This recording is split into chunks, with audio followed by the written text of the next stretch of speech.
नमस्कार साथियों, सिविल सेवा मार्गदर्शन के यूट्यूब चैनल पर आपका स्वागत है। और आपके साथ हम हैं आज बीपीएससी पीवाईक्यू संग्रह लेकर के आए हैं। और ये संग्रह जो है हम आपके लिए 72nd पीटी को टारगेट करके लेकर के आए हैं। और इसका फोकस ये है कि बीपीएससी के द्वारा जितने भी अलग अलग एग्जाम्स हुए हैं, चाहे वो सीसीई हो, सीडीपीओ हो, टीआरई हो या और भी सिंगल डे एग्जाम्स होते हैं, जो भी एग्जाम्स में पीवाईक्यू बीपीएससी पूछती है, सब आपको हम यहाँ पे आपके सामने लेकर के आए हैं। और यह कैसे आपको हेल्प करेगा? ये आपको हेल्प करेगा थीमेटिक रिवीजन में, जिसको हम लोग कहते हैं रिवर्स इंजीनियरिंग। आपने इस वर्ड को यूपीएससी में सुना होगा, यूपीएससी के बच्चे इसको यूज करते हैं। तो रिवर्स इंजीनियरिंग का मतलब क्या है कि हम लोग पहले पीवाईक्यू को देखेंगे, उनको पढ़ेंगे और उन्हीं के आसपास जो टॉपिक्स है उनको हम लोग रिवाइज करेंगे। और इस तरह से आपका पूरा का पूरा सिलेबस रिवाइज हो जाएगा। हम लोग उसको स्टार्ट करेंगे हिस्ट्री से। आज हम लोग स्टार्ट करेंगे एंशिएंट से, फिर इसको ले जाएंगे हम लोग साइंस की और फिर हिस्ट्री, ज्योग्राफी, साइंस, पॉलिटी, सारे टॉपिक्स हम लोग कवर करेंगे, बिहार स्पेशल भी कवर करेंगे। और हम लोग एंशिएंट में आज कवर करने वाले हैं 3 टॉपिक, स्टोन एज, हड़प्पा सभ्यता और वैदिक काल, तीनों कवर करेंगे। और देखेंगे कैसे बीपीएससी जो है अलग अलग थीम्स को उठाती है और उनसे क्वेश्चन पूछती है, और उसके बैकग्राउंड को हम लोग देखेंगे और अच्छे से रिवाइज करेंगे। ठीक है, तो एक कंप्लीट रिवीजन का पैकेज आपके पास है। ठीक है, जिसमें आपको लगातार क्वेश्चन प्रैक्टिस भी होगा और आपका रिवीजन भी होगा। ठीक है, आपको क्या करना है, आपको बस इस चैनल पर रोज आना है, सब्सक्राइब बटन को दबा दीजिए, बेल आइकन को दबा दीजिए ताकि जब भी ये वीडियो आए तो आपके पास नोटिफिकेशन चला जाए और आप लोग अपना कीमती समय दें और यहाँ से एक अच्छा रिटर्न लेकर के जाए। ठीक है, चलिए स्टार्ट करते हैं। हमारा पहला सीरीज जो है, पहला क्वेश्चन देखते हैं। तो पहला क्वेश्चन हमारा किससे है? पहला क्वेश्चन हमारा स्टोन एज से। स्टोन एज का जो न्यूलिथिक साइट है उससे क्वेश्चन है। इससे बराबर क्वेश्चन एग्जाम में पूछे जाते हैं। अब देखिए, इनको हम लोग मिलाते हैं, मैच द फॉलोइंग है। तो पहला हमारे पास क्या है, देखिए सबसे फर्स्ट हमारे पास एक बिहार का साइट है। तो आप लोग सबको इसके बारे में पता है कि जो चिरांद है वो कहाँ है, वो बिहार में आता है। ठीक है, उसके बाद देखिए गुफक्राल। गुफक्राल के बारे में आप लोग पढ़े होंगे, बुर्जहोम, गुफक्राल, ये कश्मीर में आता है। यहाँ पे आने के बाद अब बच्चे फंस जाएंगे, उनको लगेगा कि उतनूर सर मुझे नहीं पता कहाँ है, पैमपल्ली नहीं पता कहाँ है। तो यहीं पे दिक्कत है, यहीं पे आप लोगों को रिवीजन की कमी है। अब देखिए, उतनूर जो है वो हमारे पास तेलंगाना के पास है और पैमपल्ली जो है वो तमिलनाडु के पास। ठीक है, अब देखिए, लेकिन हमारे पास तो यहाँ पे केवल 4 साइट्स हमने डिवाइस किया। अगर बीपीएससी किसी 5वें साइट से क्वेश्चन पूछेगा तो हम लोग वहां पे फंस सकते हैं। इसीलिए हमारे पास एक ऐसा तरीका है जिससे कि आप सारे साइट्स को एक बार रिवाइज कर सकते हैं। ठीक है, चलिए देखते हैं कि इसके अलावा न्यूलिथिक साइट्स कौन कौन थे।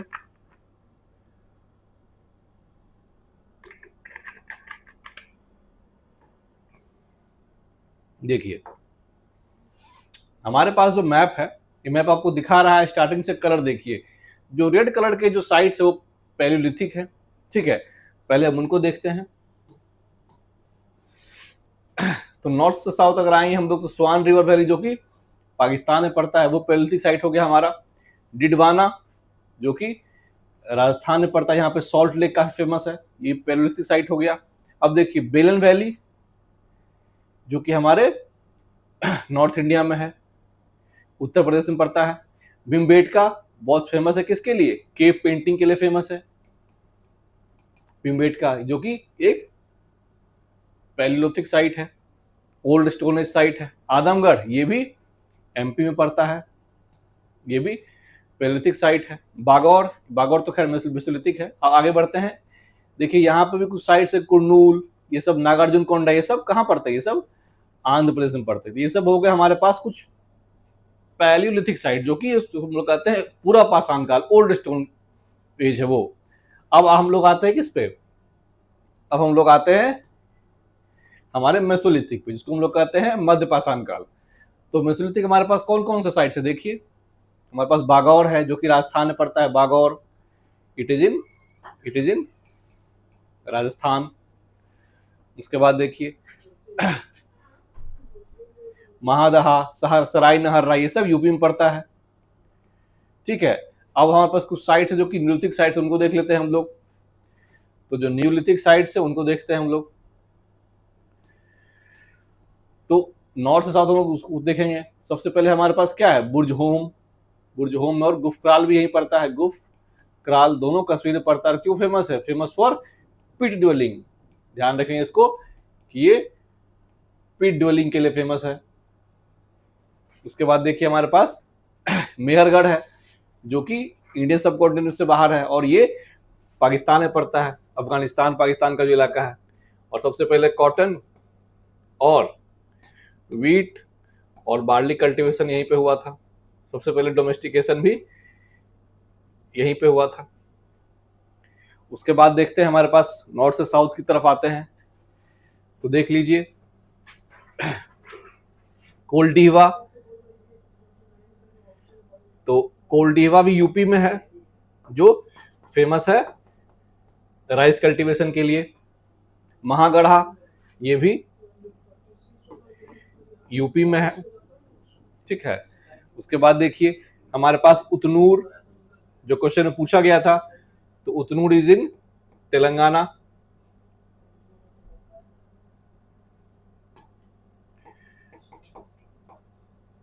तेलंगाना में है, ठीक है।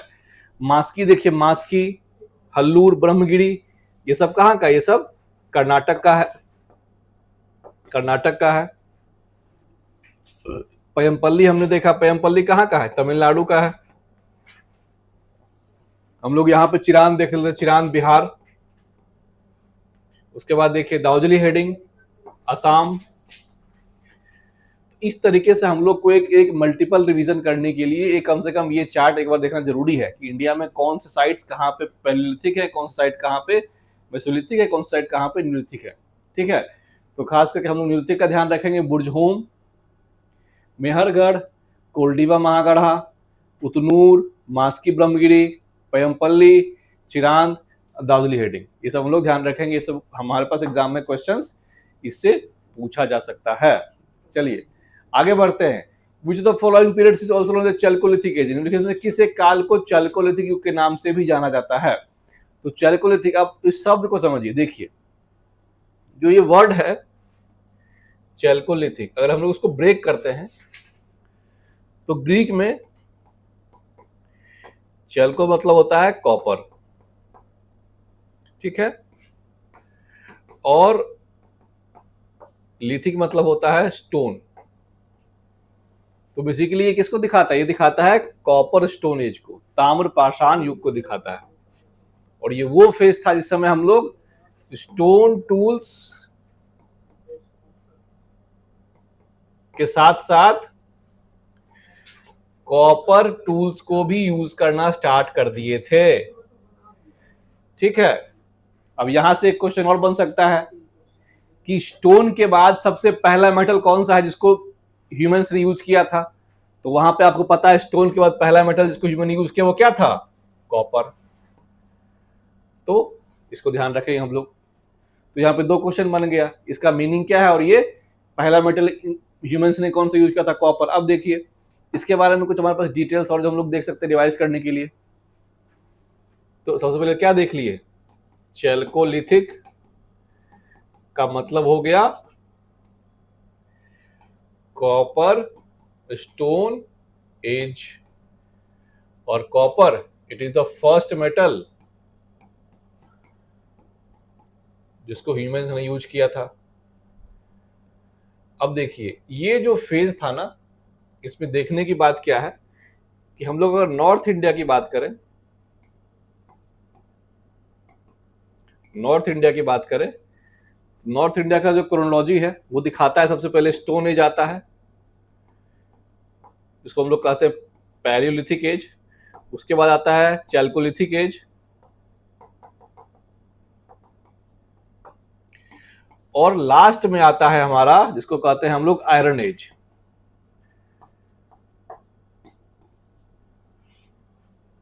ठीक है, लेकिन वही अगर हम लोग साउथ इंडिया की बात करें तो हम लोग क्या देखते हैं साउथ इंडिया में कि स्टोन एज के बाद directly we see the transition to iron age. इसका मतलब कि चैल्कोलिथिक एज जो है वो साउथ इंडिया में नहीं आता है, केवल वो नॉर्थ इंडिया में पाया जाता है। आप इसको भी ध्यान रखेंगे, it is only found in north India Chalcolithic culture, south India में कल्चर नहीं है। दूसरा चीज कि जो चैल्कोलिथिक कल्चर है वो एक रूरल कल्चर है, ठीक है। इससे कंटेम्प्ररी, इससे थोड़ा सा पहले जो हड़प्पन कल्चर आता है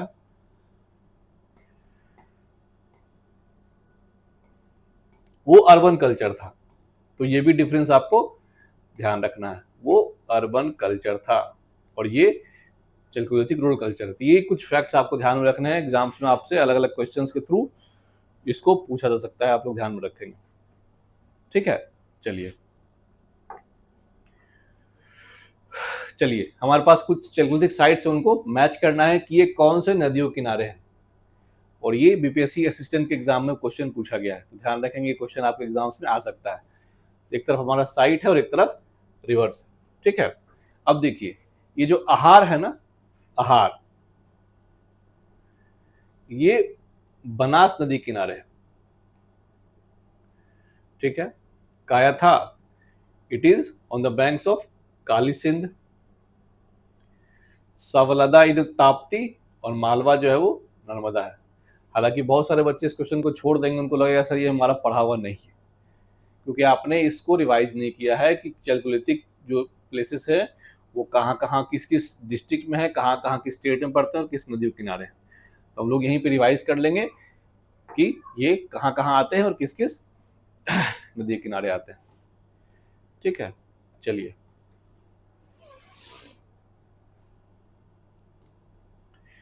तो सबसे पहले हम लोग अगर आहार कल्चर की बात करें तो ये इसको बनास कल्चर भी कहते हैं, और ये बनास नदी के किनारे है।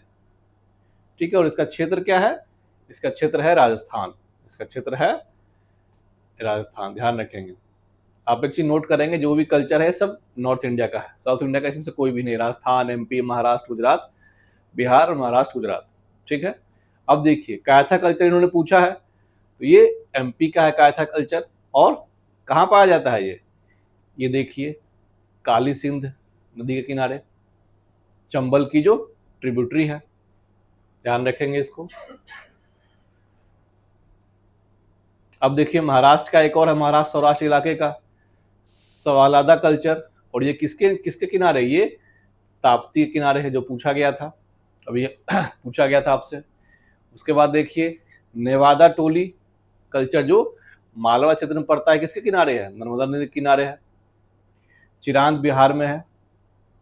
जॉर्वे कल्चर महाराष्ट्र का कल्चर है, ये जॉर्वे महाराष्ट्र का कल्चर है, और किस नदी के किनारे है, जॉर्वे जो है वो है आपको, जॉर्वे जो है वो पलावरा नदी किनारे है। कहाँ पे, अहमदनगर डिस्ट्रिक्ट में, महाराष्ट्र में। तो इस तरह से ध्यान रखना है। रंगपुर कहाँ है, रंगपुर गुजरात का है रंगपुर, तो इसको ध्यान रखेंगे। तो ये हमारे पास कुछ कल्चर्स है जिनको हम लोग को ध्यान रखना है कि किस किस इलाके में और किस किस नदी किनारे हैं।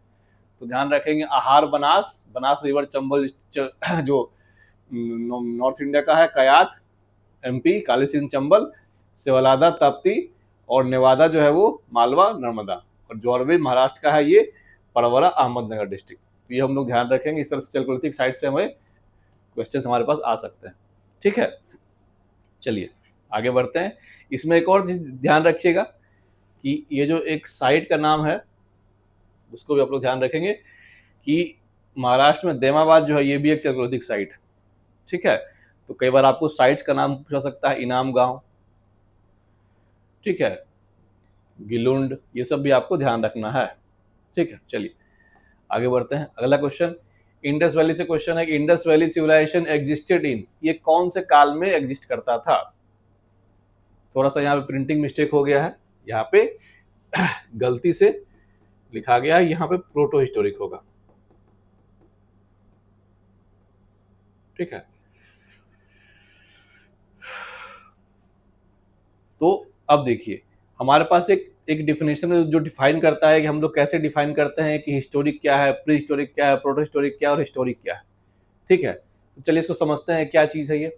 अब देखिए इतिहास का वो हिस्सा जिसके बारे में हमारे पास कोई लिखा हुआ एविडेंस नहीं है, ठीक है, तो हम लोग ऐसे हिस्से को हम लोग कहते हैं प्री हिस्टोरिक पीरियड, जिसको कहते हैं हमारे पास नो रिटन एविडेंस अवेलेबल, जिसको हम लोग स्टोन एज कहते हैं, वो हो जाएगा प्री हिस्टोरिक पीरियड, जो कि लगभग 30 लाख बीसी से 2500 बीसी तक आता है। ठीक है, उसके बाद आता है प्रोटो हिस्टोरिक पीरियड। ये वो पीरियड है जहां पर हमारे पास रिटन एविडेंस तो अवेलेबल है, बट हम लोग उसको डिसिफर नहीं कर पाए हैं, उसको हम लोग क्रैक नहीं कर पाए, और हमारे पास उसके लिए कुछ आर्कियोलॉजिकल एविडेंस को सपोर्ट करने के लिए नहीं है। तो इसी में हमारा इंडस वैली सिविलाइजेशन जो आता है, IVC, वो इसी में आता है। प्रोटो हिस्टोरिक में, क्योंकि हमारे पास साक्ष्य तो मिले हैं, स्क्रिप्ट मिला है, आर्टिफैक्ट्स मिला है, पर उस पर जो लिखा हुआ है उसको हम लोग डिसिफर नहीं कर पाएंगे वो क्या लिखा हुआ है। इसीलिए हम लोग इंडस वैली सिविलाइजेशन को, हड़प्पा को प्रोटो हिस्टोरिक में रखते हैं। ठीक है, ये 2500 बीसी से 600 बीसी के काल में आता है। उसके बाद जो हिस्टोरिक पीरियड है वो महाजनपदा के बाद स्टार्ट होता है, जिसके बारे में हमारे पास रिटन एविडेंस भी है और इंस्क्रिप्शन यानी कि आर्कोलॉजिकल एविडेंस भी है। ठीक है, तो ये क्लासिफिकेशन हमारे पास है जो दिखाता है कि इंडस वैली जो है वो प्रोटो हिस्टोरिक काल में हुआ था। आगे बढ़ते हैं। अब देखिए, एक क्वेश्चन पूछा है कि ये हड़प्पन साइट किस राज्य में है, ये गुजरात में, इसमें से कौन सा हड़प्पन साइट है, ये पूछा गया है। उनमें से कौन सा गुजरात का हड़प्पा स्थल। अब देखिए, हालांकि हम लोग को तो पता है कि ये लोथल और धोलावीरा दोनों है, दोनों गुजरात में है, तो यहाँ पे एक ऑप्शन होगा मोर देन वन एबव, वो इसका आंसर होगा। लेकिन केवल हमें इस चीज से आगे बढ़ना पड़ेगा, केवल हम लोग इसको रिवाइज करके काम नहीं कर सकते, हम लोग को चाहिए प्रॉपर एक रिवीजन कि कौन से साइट्स कहाँ पे मिलते हैं। ठीक है, तो हम लोग वो देख लेते हैं पहले। अभी हमने गुजरात की बात की थी, ठीक है, गुजरात की बात की थी। तो अब देखिए, हम लोग पहले स्टार्ट करते हैं हड़प्पन साइट को देखेंगे नॉर्थ से साउथ, फिर वेस्ट से ईस्ट देखेंगे। तो सबसे पहला हमारे पास जो साइट है वो हो गया मांडा। ये चेनाब नदी के किनारे है और ये सबसे नॉर्दर्न मोस्ट साइट है हमारे इंडस वैली सिविलाइजेशन का। मांडा ध्यान रखेंगे, सबसे नॉर्दर्न मोस्ट साइट है ये। और यहाँ पे देखिए एक दैमाबाद है, जो अभी हमने आपको बताया चैल्कोलिथिक भी कल्चर था यहाँ पे। ये सबसे साउदर्न पार्ट है इंडस वैली सिविलाइजेशन का। सबसे नॉर्थ कौन हो गया, मांडा चिनाब किनारे। सबसे साउथ हो गया दैमाबाद, महाराष्ट्र में सबसे साउथ में हो गया। सबसे वेस्ट की अगर बात करें तो सुतका गेंडोर, जो कि सिंध में पड़ता है, ये सबसे वेस्टर्न मोस्ट साइट है। और आलमगीरपुर ये सबसे ईस्टर्न मोस्ट साइट है हमारे हड़प्पन सिविलाइजेशन का। ठीक है, अब देखिए उसके अलावा देखिए, हम लोग देखते हैं, स्टार्टिंग से देखना स्टार्ट करते हैं। कालीबंगा राजस्थान में है, रोपड़ हरियाणा में है, राखीगढ़ी हरियाणा में है।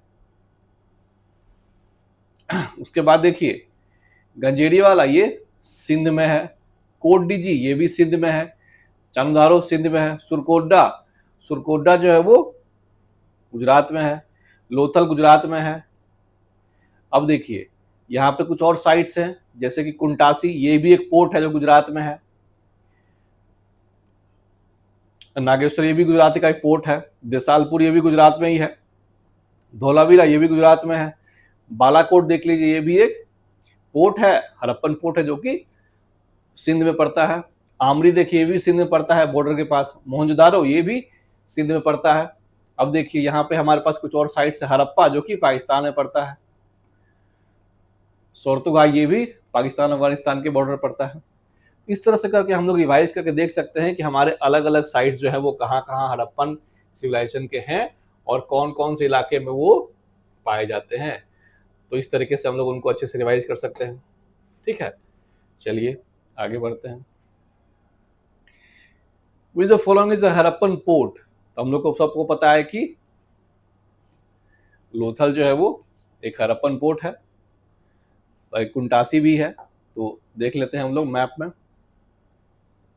अब देखिए हमारे पास कुछ 3-4 पोर्ट्स है हड़प्पन सिविलाइजेशन के जो काफी फेमस है।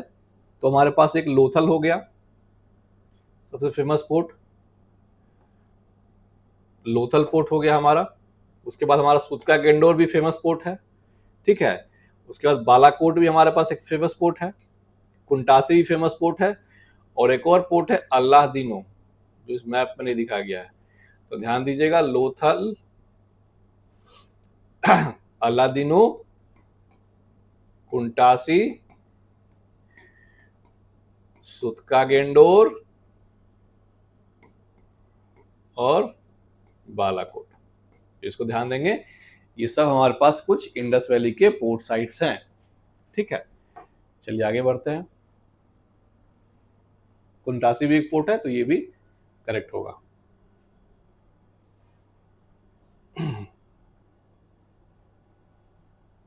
और सूत्रागंडोर भी एक पोर्ट है, ये भी करेक्ट होगा, तीनों करेक्ट है। चलिए, With the following was not known to the people of Indian civilization, इनमें से कौन सा जानवर सिंधु घाटी सभ्यता के लोगों के लिए ज्ञात नहीं था? ठीक है, तो हमारे पास हालांकि देखिए ये क्वेश्चन जो है वो थोड़ा सा डाउटफुल क्वेश्चन है। क्यों डाउटफुल है समझते हैं इसको। अब देखिए, इंडस वैली सिविलाइजेशन के जो भी सील्स हैं, मोहर इसको बोलते हैं, सील्स, आर्टिफैक्ट्स, उनमें कहीं पर किसी भी सिंबल में हॉर्स का यूज नहीं है। कोई सिंबल, कोई ऐसा सिग्निफिकेंस, कोई ऐसा चीज कहीं लिखा हुआ कि हॉर्स का ट्रेड में इस्तेमाल या किसी भी तरीके से हॉर्स का यूज हम लोग नहीं देखते हैं। लेकिन सुरकोतदा एक जगह है जहां से हमें साक्ष्य मिले हैं, मतलब हॉर्स के बोन, मतलब हॉर्स की जो हड्डियां हैं उनके साक्ष्य हम लोग को मिले हैं। ठीक है, तो अब यहां पे हमारे पास डाउटफुल ये होता है कि क्या हम लोग मान सकते हैं कि हड़प्पन सभ्यता के लोगों को घोड़ा के बारे में पता था, उसको यूज करते थे। ठीक है, ये ध्यान देंगे, ये 69 में पूछा है, ये थोड़ा सा मिसप्रिंट हो गया। ठीक है, तो हमारे पास सवाल ये है कि क्या सिंधु घाटी सभ्यता के लोग घोड़ा के बारे में जानते थे? तो ये हमारे पास एक एविडेंस तो है, पर ये कंक्लूडिंग एविडेंस हमारे पास नहीं है। ये केवल ये साक्ष्य दिखाता है कि हमें वहां पे हॉर्स के बोन मिले हैं आर्कियोलॉजिकल सर्वे में, लेकिन बाकी जो हमारे पास फैक्ट्स हैं, सील्स, आर्टिफैक्ट, उसमें कहीं पर कोई यूज या कहीं सिंबल हॉर्स का नहीं है। तो ये दिखाता है कि हॉर्स जो है वो उनको ज्ञात नहीं था। कंक्लूडिंग एविडेंस यही है कि हॉर्स उनको ज्ञात नहीं था। चलिए आगे बढ़ते हैं। It is the following Harappan cities furrows of plowed fields have been found. तो ये जो लोकेशन है ये हो जाएगा कालीबंगा, जहां पे खेत मिले हैं हम लोग को जिनकी जुताई हो चुकी है।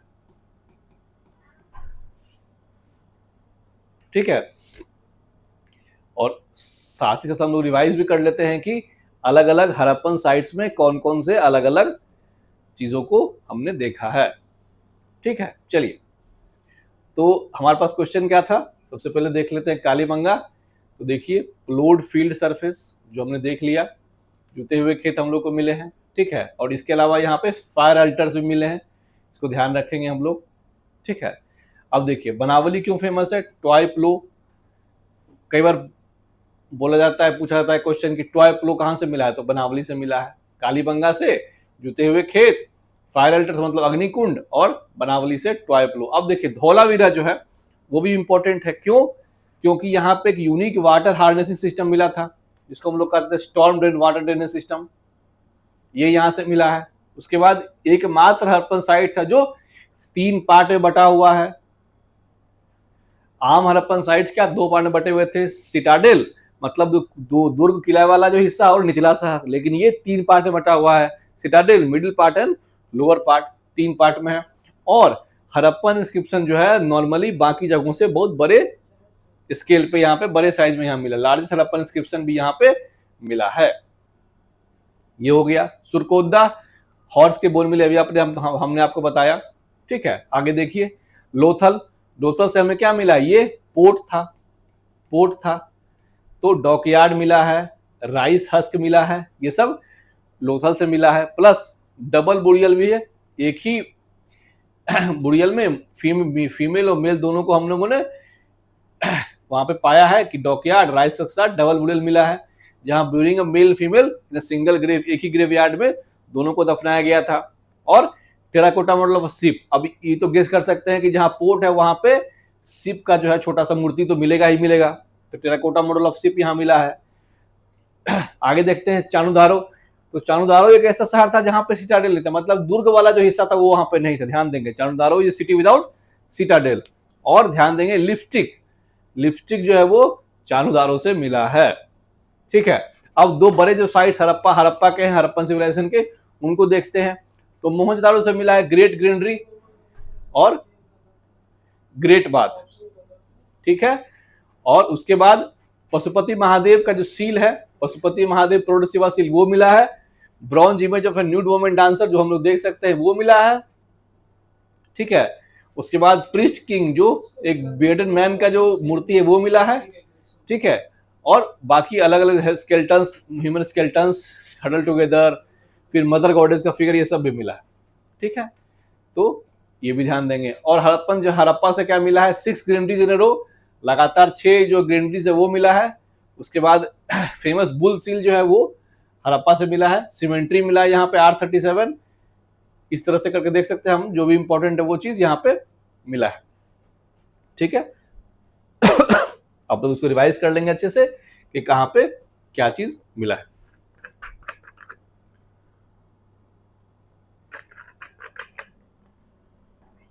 यहाँ पे हम लोग वापस से क्विक रिवीजन कर लेते हैं। हड़प्पा से बुल सील, मुझे से great bath and dancing girl, ये सिटी ऑफ द सिटाडेल और लिपस्टिक यहाँ से मिला है।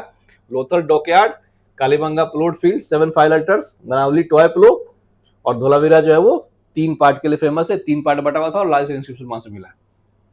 बीपीएससी अगर क्वेश्चन पूछेगी तो इसी में से पूछेगी, इससे बाहर नहीं पूछेगी, ध्यान रखिएगा, ठीक है। चलिए आगे बढ़ते हैं। वैदिक से क्वेश्चन है हमारा, और ये क्वेश्चन 42 बीपीएससी में पूछा गया था। और आपको ध्यान होगा एईडीओ में भी ये सवाल अभी लास्ट मंथ पूछा गया है।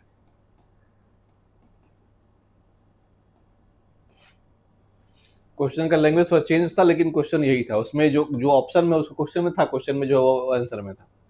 क्वेश्चन है which mandal of the Rigveda is completely dedicated to Soma. तो सोम को समर्पित जो है वो हमारा 9th मंडल है। ऋग्वेद का 9वां मंडल जो है वो सोम के समर्पित है, सोमरस पे, सोम पे। अब देख लेते हैं कि ऋग्वेद का कौन सा मंडल किसके लिए समर्पित है, ये भी देख लेते हैं। चलिए, तो ऋग्वेद में कुल 10 मंडल, ध्यान रखेंगे कि ऋग्वेद में कुल 10 मंडल है।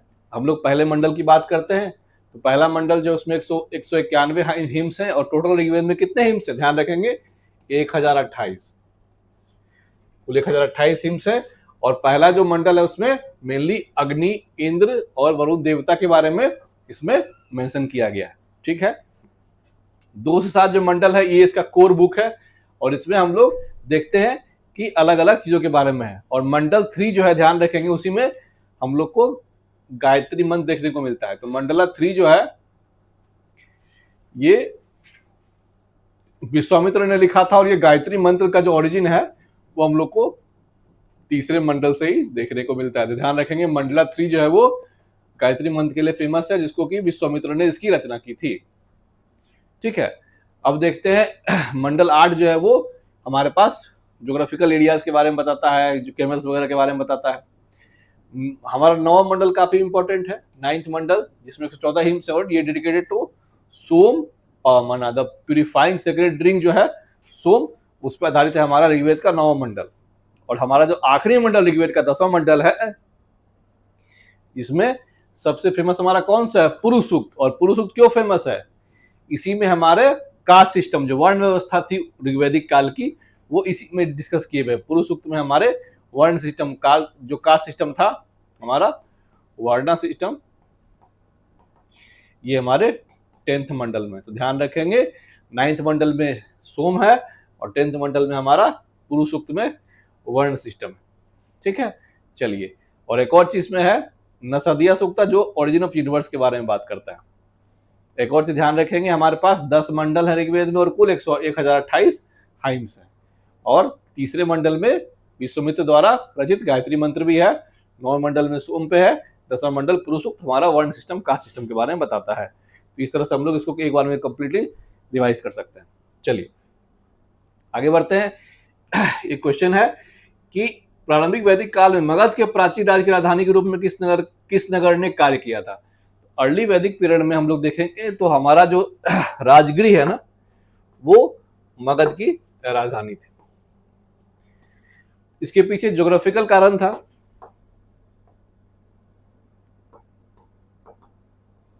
कि राजगीर का जो लोकेशन है, it is surrounded by 4 hills, ये 4 पहाड़ियों से घिरा हुआ है और ज्योग्राफिकली एक किले नुमा राजधानी है ये।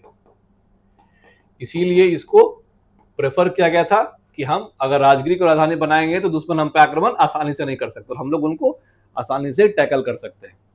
बाद में फिर मगध वंश की जब स्थापना होती है, फिर उदयन ने पाटलिपुत्र की स्थापना की और राजधानी को पाटलिपुत्र ट्रांसफर किया था। ठीक है, चलिए, तो ये इसका आंसर हो जाएगा राजगीर या राजगृह, जो पुराना नाम इसका राजगृह है। आगे देखते हैं, which of the following is not related to Rigvedic period. इनमें कुछ महिला जो सेंट है उनका नाम है और उनसे पूछा गया है कि इनमें से किसका संबंध ऋग्वैदिक काल से नहीं है। ठीक है, तो हम लोग अगर बात करें घोष, अपाला और विश्वेश्वरा का, तो ये वैसे महिला संत हैं जिनका ऋग्वेद में कंट्रीब्यूशन है, मतलब ये ऋग्वेद काल की हैं। गार्गी की अगर हम लोग बात करें तो ये गार्गी का संबंध जो है उत्तर वैदिक काल से, उत्तर वैदिक, लेटर वैदिक से है। तो गार्गी याज्ञवल्क्य जो हम लोग संवाद देखते हैं ये उत्तर वैदिक काल में हुआ था। याज्ञवल्क्य वो ऋषि थे जो राजा जनक के दरबार में थे। ठीक है, तो गार्गी जो है इनका संबंध उत्तर वैदिक काल से, बाकी जो जितने भी लोग हैं इनका संबंध ऋग्वैदिक काल से है। इसके अलावा और भी कुछ लोग थे, लोपामुद्रा, ये सब लोग थे जिन्होंने कंट्रीब्यूट किया है ऋग्वेदिक में अलग अलग हिम्स में। देख लेते हैं women him composers of Rigveda. तो आप लोग इसमें नाम बस ध्यान रखिएगा, नाम से अलग कुछ नहीं पूछेगा कि ऋग्वैदिक काल में कौन थे। ठीक है, तो इनको हम लोग क्या बोलते थे, ब्रह्मवादिनी बोलते थे, ब्रह्मवादिनी ये वर्ड ध्यान रखिएगा, ब्रह्मवादिनी बोलते थे या ऋषिकास बोलते थे। इन्होंने अलग अलग सूक्त में अपना योगदान दिया है। तो नाम ध्यान रखना है, घोषा, लोपामुद्रा, विश्वासरा, वाकम्बिनी। ठीक है, ये नाम आपको बस ध्यान रखना है और कौन कौन थे इसके बारे में डिटेल दिया है, आप लोग उसको पढ़ सकते हैं। ठीक है, बस नाम ध्यान रखिएगा आप लोग, घोषा, लोपामुद्रा, विश्वासरा, वाकम्बिनी और अपाला, ये सब ऋग्वैदिक काल के अलग अलग इरा में थे और उन्होंने कंट्रीब्यूट किया है ऋग्वेद के अलग अलग हिम्स में। आपको नाम ध्यान रखना है इनका। ठीक है, और भी कुछ लोग थे, सिकाता, यामी, उर्वशी और रोमासा, ये लोग भी ऋग्वेद के काल में ही थे। तो ये लोग का कार्यकाल क्या था, ऋग्वेद का था। और हम लोग गार्गी की अगर बात करें गार्गी की बात करें तो गार्गी याज्ञवल्क्य संवाद जो हुआ था ये हुआ था उत्तर वैदिक काल, लेटर वैदिक एज में हुआ था। और ये जो याज्ञवल्क्य जो संत हैं ये राजा जनक के दरबार में थे और इनमें और गार्गी में एक डिबेट होता है नॉलेज को लेकर के, जिसका अवार्ड क्या रखा गया था, 1000 गाय, जो जीतेंगे उनको 1000 गाय मिलेगा। ठीक है, तो गार्गी याज्ञवल्क्य जो संवाद होता है ये फिलोसफिकल डिबेट था जिसको हम लोग बृहदारण्यक उपनिषद में देखते हैं। ठीक है, और ये राजा जनक के दरबार में होता है और ये उत्तर वैदिक काल की घटना है, इसलिए हम लोग इस क्वेश्चन को आराम से आंसर कर सकते हैं। इस तरीके से हम लोग देख सकते हैं कि अलग अलग कार्यकाल पे भी क्वेश्चन आता है कि किस का संबंध किस काल से था। ठीक है, तो इस तरीके से हम समझते हैं कि अगर हम लोग पीवाईक्यू को देखेंगे तो केवल हमारा रिवीजन नहीं होगा बल्कि हम लोग उसके आसपास को जो थीम्स हैं जो हम लोग देख सकते हैं कि बार बार हड़प्पन साइट से, हड़प्पन पोर्ट से, ऋग्वैदिक स्कॉलर से या स्टोन एज के अलग अलग साइट से क्वेश्चन आ रहा है। तो इसका मतलब है कि हमको रिवाइज करते समय इन्हीं साइट चीजों पर फोकस करना है। ठीक है, तो हमारा जो ये सीरीज है इसका यही एम है कि आपको केवल पीवाईक्यू नहीं करवाना है, पीवाईक्यू तो करवाना ही करवाना है, लेकिन पीवाईक्यू के साथ साथ आपको कंप्लीट रिवीजन भी करवाना है। ठीक है, तो इस वीडियो में इतना ही, हम लोग आपसे फिर मिलेंगे अगले वीडियो में अच्छे कंटेंट के साथ। तब तक के लिए धन्यवाद। और आप लोग को अगर ये पीडीएफ पसंद आया हो, ये क्वेश्चन और जो ये पूरा का पूरा स्लाइड्स अगर पसंद आया हो, तो अगर आपको इसका पीडीएफ चाहिए तो मैं बता देता हूं कि हमारे पास जो निहित सर पॉलिटी है, आप टेलीग्राम पे जाइए, सर्च कीजिए निहित सर पॉलिटी। टेलीग्राम पे आप लोग जाएंगे, सर्च करेंगे निहित सर पॉलिटी और वहां से जाकर के आप लोग ये जो क्वेश्चंस का पीडीएफ और स्लाइड्स है इसको डाउनलोड कर सकते हैं और क्विक रिवीजन कर सकते हैं अपना। ठीक है, क्विक रिवीजन कर सकते हैं। ध्यान रखिएगा, टेलीग्राम निहित सर पॉलिटी। धन्यवाद।